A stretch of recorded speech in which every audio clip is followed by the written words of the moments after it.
Okay, hey everybody, welcome to the video. We are looking at another watch today. This is the Swatch SKINEARTH 42mm, and this particular model is called the SKINEARTH. So our diameter is 42mm, the movement is Quartz, the water resistance is 3 bar, and we'll talk a little bit more about features and some of the other characteristics of this watch now. So first of all, let's talk materials. We have a stainless steel case and a stainless steel clasp here. In my experience with Swatch watches, if you do buy one of the cheaper ones with the plastic clasp, it might be okay. You might have some trouble like I did, but personally, I'm very happy to see stainless steel in this part in particular. In terms of durability, it has made a huge difference. I did have a Swatch before, which did have the plastic clasp. It broke, and I replaced it with a new strap from Swatch that did have the stainless steel here, and that is now going strong. So very happy with that change that I made to stainless steel. But yeah, looking at this case here, we have kind of a brushed finish here, don't we? It's reasonably shiny, but there is also that kind of texture, the sort of slightly matted texture that comes with the brushed stainless steel. The strap is rubber.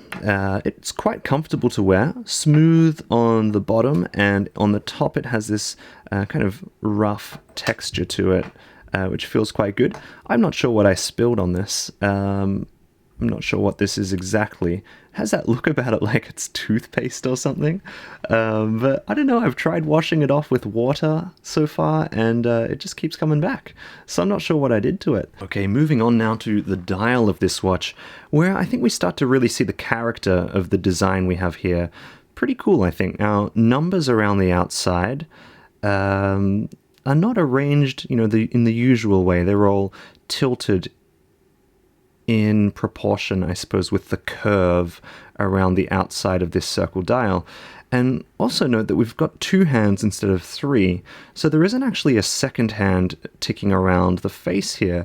And that's also quite interesting because it's going to very, very slowly move around the face. Now, it's not like it moves in a perfectly smooth manner, but every now and then when you glance down at the watch and look at it carefully, you might see it move just a touch, a little micro tick towards the next number. So that's quite cool to see. As I'm shining this around in the light, you can sort of see the mixed colors we have in this dial. It's got a kind of greeny brown combination that reacts depending on the light. And I think that's really quite cool, especially if you go out on a sunny day versus, a cold winter day. The way that this watch looks is a little different. So there's some character to it, absolutely. And I also want to mention how flat and thin this piece is. Really, there's nothing like it in my collection, at least. And so when I do put this on, there is, quite a nice feeling that comes with just the thinness, the flatness. It's quite light, but still a satisfying weight to it. Also, why don't I quickly show how the time is set? So, well, it's as simple as it gets, really. Pull out this pin, and winding forward is up. Winding backward is down, and there are no complications. So there's no second click, there's no screw in or screw out, it's just click, click. Now, one more thing to mention, we've mentioned a lot of positive things, and it is time to bring up one of the negatives. One of the features that's listed on the website is glowing, so luminous hands. The numbers do not have any illumination, they're just plain paint, I believe, but the hands, and when you look at it, you can see they do have little bars of some kind of glowing paint, I suppose, but it's really weak. Really, really weak.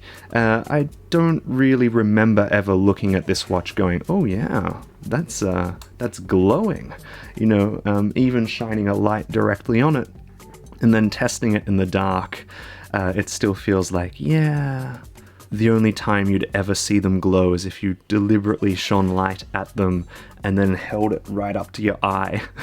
Okay, so let's move into the conclusion of this review. I did forget to mention before one other positive thing that I really love, and I've talked about the color scheme before, but there are these little orange, markers around the outline of the dial there, and I just think they look really cool. Just a final little flourish that I think brings it to life even more. So if you are looking to spend a little more than the typical Quartz watch from Swatch, then I think this is one of the great candidates. The thin and stainless steel construction, it feels very solid. And I think that's also very important to mention. It's not like thin and flimsy feeling. So if you are looking to get something in that line, I'd put this on the recommended list. I really didn't have many complaints with it. There are a variety of other colors and styles that you can get, but this one so far for me has that perfect balance of being simple, yet when you look for the little details and the little, kind of unique characteristics, you can also find them in the design. So I think that's quite a pleasurable design to have. Swatch Skin Irony Skin Earth. It gets a recommendation from me. I think it's really cool. Thank you so much, guys, for watching, and I'll see you on the next video. Bye for now.